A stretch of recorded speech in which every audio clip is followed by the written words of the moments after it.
السلام علیکم ناظرین، امید کرتا ہوں آپ تمام لوگ خیر و عافیت سے ہوں گے۔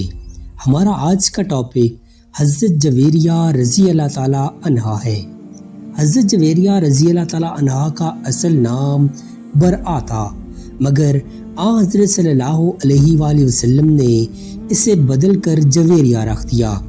آپ قبیلہ خزعہ کے خاندان مستلق سے تھیں۔ آپ کے والد حارث بن ابی ضرر اپنے قبیلے کے سردار تھے۔ حضرت جویریہ رضی اللہ تعالیٰ عنہا کا پہلا نکاح اپنے قبیلے کے ایک نوجوان مصفہ بن صفوان سے ہوا۔ آپ کے والد حارث اور شوہر دونوں اسلام کے مشہور دشمنوں میں سے تھے۔ 5 ہجری میں حارث نے قریش کے شہ پر مسلمانوں سے جنگ کرنے کی خاطر تیاریاں شروع کر دیں۔ جب حضرت صلی اللہ علیہ وآلہ وسلم کو اطلاع ملی تو آپ نے تحقیقات کے بعد صحابہ کرام رضی اللہ تعالیٰ عنہ کو مقابلے کے لیے تیار ہونے کا حکم دیا۔ چنانچہ اسی سال شعبان میں اسلامی فوج مدینہ سے روانہ ہوئی اور مرسئی نامی مقام پر قیام کیا۔ حارث کو پہلے اسلامی فوج کی روانگی کا علم ہو چکا تھا اور بہت سے لوگ اس کا ساتھ چھوڑ کر بھاگ چکے تھے۔ یہ صورتحال دیکھ کر حارث بھی کسی جگہ روپوش ہو گیا، مگر مرسی کے باشندوں نے مسلمانوں کے خلاف صف آرا ہو کر لڑنا شروع کیا، لیکن وہ پہلے ہی حملے میں پسپا ہو کر بھاگ کھڑے ہوئے۔ کئی آدمی مارے گئے اور باقی گرفتار ہو گئے۔ حضرت جویریہ رضی اللہ تعالیٰ عنہا بھی ان جنگی قیدیوں میں شامل تھیں۔ جب تمام قیدی لونڈی اور غلام بنا کر لوگوں میں تقسیم کیے گئے تو حضرت جویریہ رضی اللہ تعالیٰ عنہا ثابت بن قیس کے حصے میں آئیں۔ آپ صلی اللہ علیہ وآلہ وسلم نے ثابت سے درخواست کی کہ وہ کچھ روپے لے کر اپنے حق سے دستبردار ہو جائے۔ ثابت نے ان کے بدلے میں 9 ادکیہ سونا طلب کیا۔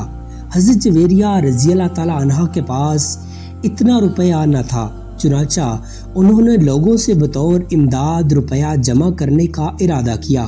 اس سلسلے میں وہ حضرت صلی اللہ علیہ وآلہ وسلم کی خدمت اقدس میں حاضر ہوئیں تو آپ نے انہیں نکاح کا پیغام دیا اور تمام روپیہ اپنی گرہ سے ادا کرنے کی پیشکش فرمائی۔ ایک دوسری روایت میں ہے کہ جب حضرت جویریہ رضی اللہ تعالیٰ عنہا کو کنیز بنا کر مدینے میں لایا گیا تو ان کا باپ حارث دربار نبوی میں حاضر ہوا اور درخواست کی کہ اس کی بیٹی کو آزاد کر دیا جائے، کیونکہ وہ عرب کے ایک رئیس کی بیٹی ہے۔ حضرت صلی اللہ علیہ وآلہ وسلم نے اس معاملے کو حضرت جویریہ رضی اللہ تعالیٰ عنہا کی مرضی پر چھوڑ دیا۔ اس کے بعد حارث حضرت جویریہ رضی اللہ تعالیٰ عنہا کے پاس آیا اور کہا کہ محمد صلی اللہ علیہ وآلہ وسلم نے یہ معاملہ تمہاری مرضی پر چھوڑ دیا۔ میں باپ کی حیثیت سے تمہارے پاس آیا ہوں، دیکھو مجھے ذلیل اور رسوا نہ کرنا۔ مگر حضرت جویریہ رضی اللہ تعالیٰ عنہ نے جواب دیا کہ میں حضرت صلی اللہ علیہ وآلہ وسلم کی خدمت میں رہنا چاہتی ہوں اور واپس جانے کا کوئی ارادہ نہیں رکھتی۔ چنانچہ حارث سخت مایوس ہوا اور خاموشی سے واپس چلا گیا۔ اس کے بعد حضرت صلی اللہ علیہ وآلہ وسلم نے حضرت جویریہ رضی اللہ تعالیٰ عنہا سے نکاح کر لیا۔ ایک دوسری روایت میں یہ بھی لکھا ہے کہ حضرت جویریہ رضی اللہ تعالیٰ عنہا کے باپ حارث نے ان کی طرف سے زر فدیہ ادا کر کے آزاد کرا دیا تھا اور اس کے بعد نبی صلی اللہ علیہ وآلہ وسلم نے شادی کی۔ اس کے فوراً بعد حضرت جویریہ رضی اللہ تعالیٰ عنہا کے قبیلے کے تمام جنگی قیدی رہا کر دیے گئے۔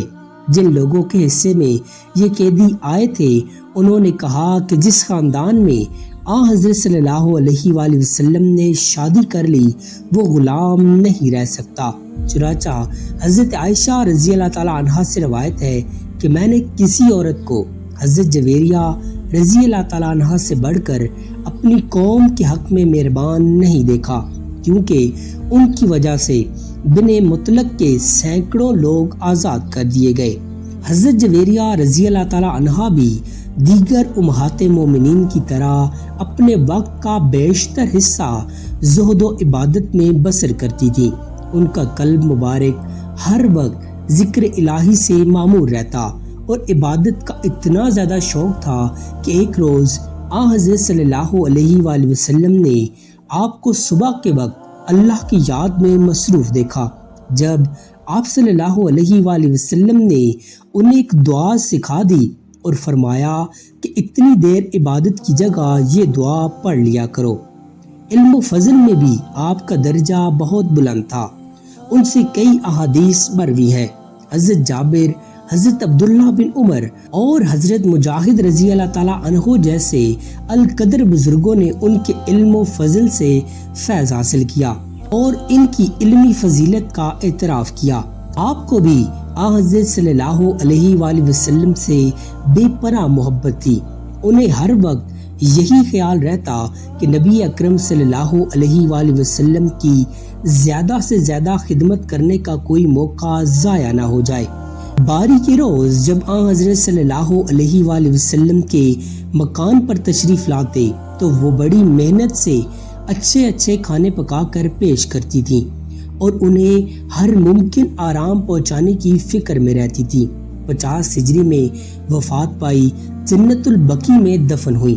وفات کے وقت آپ کی عمر 65 برس کے قریب تھی۔ حضرت جویریہ رضی اللہ تعالی عنہا کی زندگی کا یہ پہلو کس قدر عجیب ہے کہ قبول اسلام سے قبل وہ مسلمانوں کی سخت دشمن تھیں۔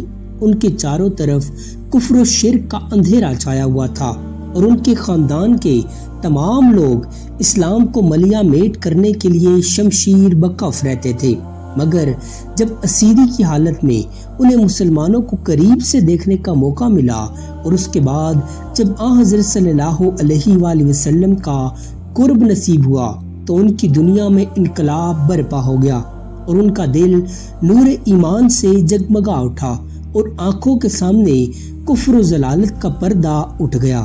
اس کے بعد ان کے باپ نے خاندانی عزت و آبرو اور اپنی ناموس کا واسطہ دے کر انہیں اسی ظلمت قدے میں واپس لے جانا چاہا تو بادائے توحید سے سرشار بیٹی نے صاف انکار کر دیا۔ انہوں نے ایک لمحے کے لیے بھی یہ نہ سوچا کہ محمد صلی اللہ علیہ وآلہ وسلم کے قدموں میں رہ کر دنیاوی عیش و آرام اور رئیسانہ زندگی کی ٹھاٹھ باٹ سے محروم ہو جاؤں گی، بلکہ انہوں نے راہ ہدایت پر رہتے ہوئے فکر و فاقے کی بے سر و سامان زندگی کو ترجیح دی۔ یہ اللہ کے نیک بندوں اور ایمان والوں کی چند روزہ صحبت اور ہم نشینی کا نتیجہ تھا کہ انہوں نے عورت ہوتے ہوئے بھی عیش و طرب کی پر آسائش زندگی کو پائے حقارت سے ٹھکرا دیا اور اس کے بعد زہد و عبادت کو اپنا اوڑھنا بچھونا بنا لیا۔ بے شک سیدھے راستے پر چلنے والے نیک لوگوں کی صحبت انمول دولت ہے، اس لیے دوستی اور ہم نشینی کے لیے ہمیشہ ایسے لوگوں کو منتخب کرنا چاہیے جو اللہ اور اس کے رسول کے احکام پر چلتے ہیں اور نیکوکار ہیں۔ امید کرتا ہوں آپ کو ہماری آج کی ویڈیو پسند آئی ہوگی۔ مزید ایسی انفارمیٹیو ویڈیوز کے لیے چینل کو سبسکرائب کر لیجئے۔ جزاک اللہ خیرہ۔